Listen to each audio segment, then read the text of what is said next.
Good afternoon all of you are most welcome in nursing innovation. और आज हम एक इम्पोर्टेंट टॉपिक के ऊपर डिस्कस करेंगे और टॉपिक ये रहने वाला है जो अपनी पीआर यादव बुक है 4th एडिशन, उसके अंदर जो फंडामेंटल के क्वेश्चन दिए गए हैं उनमें से कितने क्वेश्चन हैं जिनके गलत आंसर दिए गए हैं और सही आंसर क्या होने चाहिए वो अपन डिस्कस करेंगे। सो एक्चुअल में सबसे पहले मैं आपको बता दूं जो फंडामेंटल के क्वेश्चन है वो टोटल 1236 क्वेश्चन दिए गए हैं पीआर यादव के अंदर। ओके, और जो मिस्टेक की बात करें तो टोटल 9 क्वेश्चन ऐसे हैं जिनके गलत आंसर और रैशनल दे रखे हैं वहाँ पे, और उन 9 क्वेश्चन के सही आंसर क्या होने वाले हैं उनके बारे में अपन डिस्कस करेंगे वन बाय वन करके। मैं आपको क्वेश्चन दिखाऊंगा कौन से क्वेश्चन है जो गलत है, कितने नंबर का है और सही आंसर क्या रहने चाहिए। So let's we start. Okay, तो फर्स्ट क्वेश्चन आपके सामने और क्वेश्चन नंबर है 168। इसके अंदर क्या पूछा गया है, the nurse is administering oxygen to a client with chest pain who is restlessness, what is the method of oxygen administration that is the least likely to increase apprehension in the client. यानी कि ऐसा कौन सा oxygen का method है जिससे अपन oxygen देंगे उस पेशेंट को तो लीस्ट लाइकली इंक्रीज एप्रीहेंशन, मतलब कि उसके अंदर जो घुटन है, डर है, जो भी इरिटेशन है वो नहीं बढ़ाएगा। ऐसा कौन सा मेथड है? तो इसका आंसर यहाँ पे दे रखा है डी, रीब्रीथर मास्क। तो एक्चुअली में अगर अपन जो रीब्रीथर मास्क है वो पेशेंट के फेस पे लगाएंगे तो उसको ज़्यादा घुटन महसूस होगी, ज़्यादा इरिटेशन फील होगी। तो एक्चुअली में ये आंसर गलत दे रखा है और इसका राइट आंसर की बात करें तो आएगा इसका कैन्यूला, क्योंकि अपन जैसे ही कैन्यूला लगा देंगे तो क्या होगा, दोनों कैन्यूला के अंदर दो जो क्या होते हैं प्रोंग्स आते हैं वो नोज के अंदर क्या हो जाएंगे, इंसर्ट हो जाएंगे, और उस कैन्यूला के साथ पेशेंट अच्छी तरीके से हिल डुल सकता है, खाना खा सकता है, अच्छी तरीके से बैठ उठ सकता है। तो ये जो नेजल कैन्यूला होता है ये एक ऐसा मेथड होता है जो कि कम एप्रीहेंशन को इंक्रीज करता है। Okay, least likely increase apprehension. तो इसका जो करेक्ट आंसर रहेगा वो नेजल कैन्यूला होता है। ये ऑथेंटिक आंसर है, कहीं भी जाके आप इसको क्रॉस मैच कर सकते हैं। तो इसका आंसर ये जो डी दे रखा है ये गलत है और जो राइट आंसर क्या हो जाएगा, नेजल कैन्यूला। ओके, अब अपन आ गए नेक्स्ट जो मिस्टेक दे रखी है वो है क्वेश्चन नंबर 420, यानी कि 420 नंबर का क्वेश्चन है। उसके अंदर क्या पूछा गया है, a clinical thermometer indicate temperature in degree Fahrenheit from, कि कहाँ से कहाँ तक उसके अंदर जो रीडिंग रहती है। तो इसके अंदर जो आंसर दिया गया है वो दिया गया है सी, मतलब कि 94 से 110 तक। तो इसका जो एक्चुअली में करेक्ट आंसर होता है वो होता है 94 से 108, यानी कि 94 से 108 डिग्री फ़ारेनहाइट तक रीडिंग रहती है एक जो क्लिनिकल थर्मोमीटर होता है। तो मिस्टेक है, ऑप्शन नंबर सी दे रखा है ये गलत है और इसका करेक्ट आंसर क्या हो जाएगा, ए। एकदम ऑथेंटिक चीज़ बता रहा हूँ, कोई भी इसको चैलेंज नहीं कर सकता है। इसका जो आंसर जाएगा वो होगा 94 से 108। ओके, अब अपन नेक्स्ट क्वेश्चन पे चलते हैं। नेक्स्ट जो मिस्टेक है वो है क्वेश्चन नंबर 692, यानी कि 692 नंबर का क्वेश्चन है। ये है क्वेश्चन क्या, the most effective way to break the chain of infection, यानी कि सबसे इफेक्टिव वे क्या है जो इन्फेक्शन की चेन को ब्रेक करने का। तो ऑप्शन हैंड हाइजीन दे रखा है, वेयरिंग ग्लव्स दे रखा है, प्लेसिंग क्लाइंट इन आइसोलेशन दे रखा है, providing private room for client. तो इसमें एक्चुअली में आंसर दे रखा है सी, प्लेसिंग क्लाइंट इन आइसोलेशन, जबकि इसका जो राइट आंसर है वो राइट आंसर रहेगा हैंड हाइजीन। तो हैंड हाइजीन से अपन कोई भी जो इन्फेक्शन की चेन को ब्रेक कर सकते हैं। सबसे इफेक्टिव फर्स्ट प्रायोरिटी मेथड जो जाता है वो जाता है हैंड हाइजीन। ओके, तो इसका करेक्ट आंसर क्या देना है आपको, अगर ये एग्जाम में आता है, नोट सेट के अंदर पूछा जाता है, तो hand hygiene is the first way to break the chain of infection, most effective way the break the chain of infection. Okay, तो राइट आंसर आपको पता चल गया है ऑप्शन नंबर ए, यानी कि हैंड हाइजीन होता है। ओके, अब अपन चलते हैं नेक्स्ट मिस्टेक पे। तो जो नेक्स्ट मिस्टेक है वो है क्वेश्चन नंबर 738, यानी कि 738।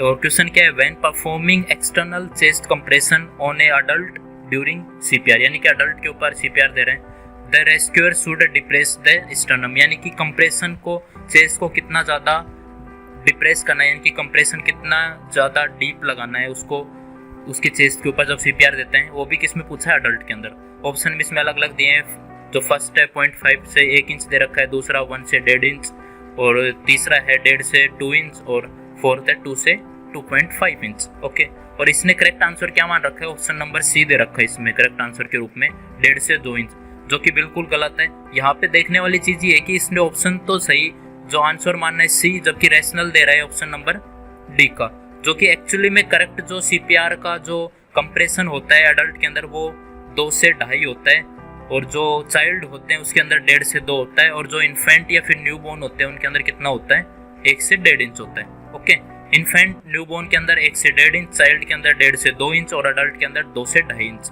तो इसका जो करेक्ट आंसर होना चाहिए था वो क्या होगा, ऑप्शन नंबर डी 2 से 2.5, क्योंकि यहाँ से अडल्ट का पूछा गया है, जबकि इसने रैशनल सही दिया है। चिल्ड्रन और अडल्ट के अंदर दे रखा है 2 से 2.5 और इन्फेंट के अंदर रखा है 1.5, जबकि चाइल्ड के अंदर 1.5 से 2 ही होता है। अडल्ट का सही माना जाएगा 2 से 2.4 या 2 से 2.5 ऑप्शन आए तो ये करेक्ट करना है, ना कि 1.5 से 2। ओके, क्लियर हो चुका है। ये इन्फेंट का है 1 से 1.5, ये चाइल्ड का है 1.5 से 2, ये अडल्ट का है 2 से 2.5। ओके, अब अपन चलते हैं नेक्स्ट मिस्टेक के ऊपर। नेक्स्ट जो मिस्टेक है वो है क्वेश्चन नंबर 746। क्वेश्चन क्या है, compression to ventilation ratio in adult with 2 rescuer, यानी कि जब किसी भी अडल्ट को सीपीआर देना हो और 2 रेस्क्यूअर अपने पास मौजूद हो तो जो चेस्ट कंप्रेशन और वेंटिलेशन रेशियो कितना होता है। तो इसके अंदर आंसर दे रखा है ऑप्शन नंबर सी 15:2, जबकि गलत आंसर है। ची रेस्क्यूअर 1 हो या फिर 2 हो। अडल्ट के अंदर पूछे 2 रेस्क्यूअर हो या फिर 1 रेस्क्यूअर हो, अडल्ट के अंदर सीधा जो चेस्ट कंप्रेशन वेंटिलेशन रेशियो होता है वो 30:2 ही होता है। ओके, तो करेक्ट आंसर इसका जाएगा 30:2। ऑलराइट, अब चलते हैं नेक्स्ट मिस्टेक पे। नेक्स्ट मिस्टेक की बात करें तो नेक्स्ट मिस्टेक होगी क्वेश्चन नंबर 747 और क्वेश्चन नंबर 748, दोनों ही गलत दे रखे हैं। तो 1 बाय 1 देखते हैं कि क्या आंसर सही होने वाला है इनका।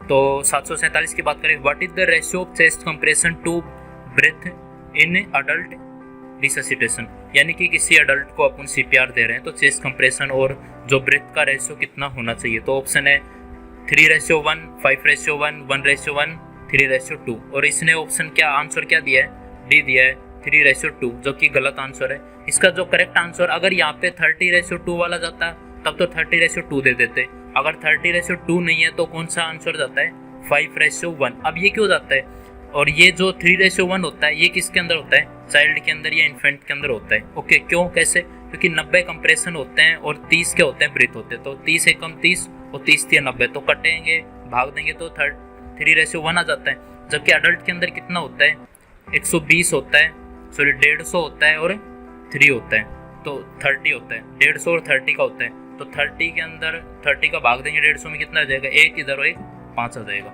ओके, इस तरीके से ये हो जाएगा इसका आंसर जो सही होने वाला है। ये क्या होगा, 5:1 आंसर आएगा इसका, जबकि इसने आंसर क्या दे रखा है, 3:2 दे रखा है। ओके, नेक्स्ट जो देखेंगे आप, जो नेक्स्ट क्वेश्चन है 748, इसके अंदर क्या मिस्टेक दे रखी है। इसने वापस से क्या पूछा है, इमरजेंसी रूम में आया है, कार्डियक अरेस्ट हुआ है, कार्डियोपल्मोनरी रेसिडेंट की सीपीआर देना है, तो नर्स कंप्रेशन और वेंटिलेशन रेशियो अडल्ट बाई 1%। अब इसने 1% का पूछा है, अब इसमें 1% का दे नहीं रखा है। ओके, इसमें 15:2 दे रखा है, तो इसने आंसर क्या मान लिया, 15:2, जबकि ये क्या है, मुझे इसके ऑप्शन ही सारे गलत लग रहे हैं। एक्चुअली में इसमें ऑप्शन ही नहीं दे रखा, जो सही वाला ऑप्शन है वो क्या है, दे ही नहीं रखा है, इसलिए इसने आंसर क्या मान लिया, ये 15:2 मान लिया, जबकि ये ऑप्शन सारे गलत हैं। एक्चुअली में 1 रेस्क्यूअर हो या 2 रेस्क्यूअर, हमेशा 30:2 ही होता है अडल्ट के अंदर। ऑलराइट, तो ये क्वेश्चन आंसर ही गलत है। अगर ऐसा आता है तो पता नहीं क्या करना है, बट मुझे जहाँ तक लगता है ये सारे ऑप्शन गलत हैं और इसके अंदर 30:2 वाला ऑप्शन होना चाहिए था, जो कि है नहीं ऑथेंटिक डाटा के अनुसार।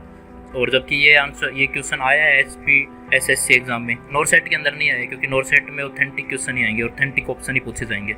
ओके, अब अपन नेक्स्ट मिस्टेक के ऊपर चलते हैं। ओके, नेक्स्ट मिस्टेक है अपनी वो है क्वेश्चन नंबर 840, और क्वेश्चन क्या है, maximum time of suction after laryngectomy. तो मैक्सिमम टाइम कितना रखते हैं, तो अपने को पता है मैक्सिमम टाइम हो, नॉर्मल टाइम हो, 5 से 10 सेकंड ही रखते हैं। मैक्सिमम पूछे जी कितना पूछे, 5 से 10 सेकंड से ज़्यादा नहीं रखते। और इसके अंदर कमाल की चीज़ क्या है कि आंसर इसने 10 से 15 सेकंड दे रखा है, जबकि जो रैशनल दे रखा है suction gently and not more than 10 second, जो रैशनल है वो एक्चुअली में सही दे रखा है, और जो आंसर है वो क्या दे रखा है, आंसर डी दे रखा है, जो कि इसने क्या बोला है, ESIC में ये पूछा गया और ESIC में ये माना गया ऑप्शन डी, जो कि एक्चुअली में जो मैक्सिमम जो सक्शन प्रेशर होता है, टाइम होता है सॉरी, जो 5 से 10 सेकंड ही रखना होता है, 10 सेकंड से ज़्यादा नहीं जाना चाहिए। तो आई थिंक ये पूरा का पूरा गलत है, रैशनल इन्होंने सही डाला है और आंसर गलत डाला है। ओके, तो अपने को ये ध्यान रखना है, अगर पूछे तो सक्शन का जो टाइम होता है वो 5 से 10 सेकंड ही होता है। ऑलराइट, अब चलते हैं अपन नेक्स्ट मिस्टेक पे, और ये है अपनी नेक्स्ट मिस्टेक और क्वेश्चन नंबर 848, जो कि नेक्स्ट और लास्ट मिस्टेक है PR यादव के अंदर, जो फंडामेंटल के क्वेश्चन है उनके अंदर। ओके, क्वेश्चन नंबर 848, क्वेश्चन क्या है, the suction pressure for performing nasopharyngeal suctioning through a wall based suction unit in adult patient should be adjusted. यानी कि एडल्ट पेशेंट का सक्शन करना है तो अपने को सक्शन प्रेशर कितना एडजस्ट करना है। ओके, ये क्वेश्चन पूछना चाहता है। तो ऑप्शन दे रखे हैं 40 to 50 mm ऑफ Hg, 60 से 80 दे रखा है, 100 से 120 दे रखा है और 140 से 150 दे रखा है। ओके, और इसने आंसर क्या माना है, ऑप्शन डी 140 से 150 तक। तो एक्चुअली में ये क्या है, गलत आंसर मान रखा है इसने, गलत दे रखा है यहाँ पे। एक्चुअली में जो आंसर होगा वो होगा 100 से 120। तो होता क्या है कि जो अडल्ट होता है उसके अंदर जो सक्शन प्रेशर रहता है वो होता है 100 से 120 होता है। जो चाइल्ड होते हैं उसके अंदर 80 to 100 होता है, और जो इन्फेंट होते हैं उसके अंदर 60 to 80 होता है। और जो इन्फेंट से नीचे होते हैं यानी कि न्यू बॉर्न होते हैं, न्यू बॉर्न या प्री टर्म बोल दो, वो 40 to 60 होता है। और अगर प्री टर्म हो गया, न्यू बॉर्न है उससे भी नीचे आ गए, प्री टर्म में आ गए, तो उसके अंदर 20 से 40 होता है। तो प्री टर्म के अंदर 20 से 40, न्यू बॉर्न होता है 40 से 60, और इन्फेंट है तो 60 से 80, चाइल्ड है तो 80 से 100, 80 से 100 इसमें दे नहीं रखा, 80 से 100, अडल्ट है तो 100 से 120, 120 से ज़्यादा नहीं रखते हैं। और इसमें आंसर दे रखा है इन्होंने डी 140 से 150, और उन्होंने क्या देखा, बिटवीन 150 तक रख सकते हैं, 120 से 150 रख सकते हैं, जो कि सरासर गलत है। एकदम ऑथेंटिक डाटा बता रहा हूँ, 100 से 120 आएगा अडल्ट का, चाइल्ड का पूछे तो 80 से 100 आता है, इन्फेंट का 60 से 80। तो ये हमने बात कर ली जो मिस्टेक्स थी जो दे रखी थी पीआर यादव के अंदर। टोटल 9 क्वेश्चन है जिनके अंदर मिस्टेक मैंने नोटिस की है, और अगर कोई और मिस्टेक पकड़ में आती है उनके ऊपर भी अपन नेक्स्ट जो वीडियो बना देंगे। और बाकी सब्जेक्ट के ऊपर भी रिसर्च चल रही है कि कौन कौन से सब्जेक्ट में कौन से जो क्वेश्चन हैं वो गलत दे रखे हैं और उनके सही आंसर क्या होने चाहिए। आई होप कि आपको ये वीडियो पसंद आएगा, आपको ये चीज़ पसंद आई होगी कि जो गलत आंसर थे उनको आपको सही आंसर पता चला। और अगर आपको अच्छा लगा हो वीडियो तो अपने दोस्तों के साथ शेयर करना। किसी का भी क्वेश्चन नोट सेट के अंदर गलत नहीं होना चाहिए। कोई भी अगर यहाँ से पढ़ के जाता है और ये 9 क्वेश्चन, मान लो कि इस 9 क्वेश्चन के अंदर से अगर 3-4 क्वेश्चन पूछ ले जाते हैं और अपन उनको अटेम्प्ट करेंगे, क्योंकि अपने को लगेगा अपना पढ़ा हुआ है और सही पढ़ा हुआ है, और वो अपने क्वेश्चन तो गलत होंगे ही, साथ में अपने नेगेटिव मार्किंग भी देके जाएंगे। तो ऐसा ना हो और इससे बचा जा सके तो इस वीडियो को ज़्यादा से ज़्यादा शेयर करना अपने दोस्तों के साथ। अगर वीडियो पसंद आए तो लाइक भी कर देना। चलो ठीक है, तो मिलते हैं नेक्स्ट वीडियो में, तब तक के लिए all the best and thanks for watching.